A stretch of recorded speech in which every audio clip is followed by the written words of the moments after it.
ಸುಮಾರು 8 ಗಂಟೆಗೆ ನಮ್ಮನ್ನು ಖಾನಾಪುರ ಪೊಲೀಸ್ ಠಾಣೆಗೆ ಕರ್ಕೊಂಡು ಬಂದಿದ್ದಾರೆ.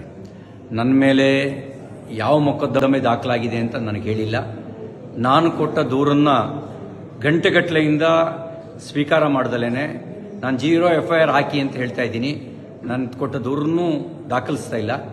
ಈಗ ಇಲ್ಲಿಂದ ಇನ್ನೆಲ್ಲಿಗೋ ಕರ್ಕೊಂಡು ಹೋಗುವಂಥ ಸಂಚು ನಡೆಸ್ತಾ ಇದ್ದಾರೆ. ಎಲ್ಲಿ ಕರ್ಕೊಂಡು ಹೋಗ್ತಾ ಇದ್ದಾರೆ ಅಂತ ಗೊತ್ತಿಲ್ಲ. ನನ್ನ ಜೀವಕ್ಕೆ ಅಪಾಯ ಇದೆ.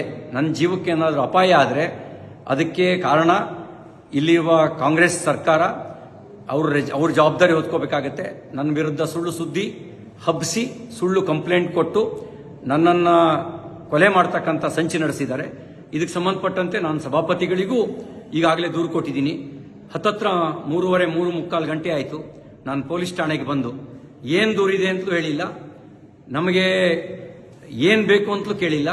ಹೀನಾಯವಾಗಿ ನಡೆಸ್ಕೊಳ್ಳೋ ಕೆಲಸ ಮಾಡ್ತಾ ಇದ್ದಾರೆ. ಮತ್ತು ಇಲ್ಲಿಂದ ಎಲ್ಲಿಗೆ ಕರ್ಕೊಂಡು ಹೋಗ್ತಾರೆ ಅನ್ನೋದು ಕೂಡ ನನಗೆ ಸ್ಪಷ್ಟತೆ ಇಲ್ಲ. ನನ್ನ ಜೀವಕ್ಕೆ ಏನಾದರೂ ತೊಂದರೆ ಆದರೆ ಅದಕ್ಕೆ ಪೊಲೀಸರು ಮತ್ತು ಇಲ್ಲಿಯ ಸರ್ಕಾರ, ವಿಶೇಷವಾಗಿ ಲಕ್ಷ್ಮೀ ಹೆಬ್ಬಾಳ್ಕರ್, DK ಶಿವಕುಮಾರ್ ಅವ್ರ ತಂಡವೇ ಇದಕ್ಕೆ ಕಾರಣ ಆಗುತ್ತೆ ಅನ್ನೋದನ್ನು ಈ ಮೂಲಕ ನಾನು ತಿಳಿಸೋದಕ್ಕೆ ಬಯಸ್ತಾ ಇದ್ದೀನಿ. ಎಲ್ಲವೂ ನಿಗೂಢವಾಗಿದೆ. ಯಾವುದೋ ಕ್ರಿಮಿನಲ್ಗಳನ್ನು ನಡೆಸ್ಕೊಳ್ಳೋ ರೀತಿಯಲ್ಲಿ ನಡೆಸ್ಕೊಳ್ತಾ ಇದ್ದಾರೆ.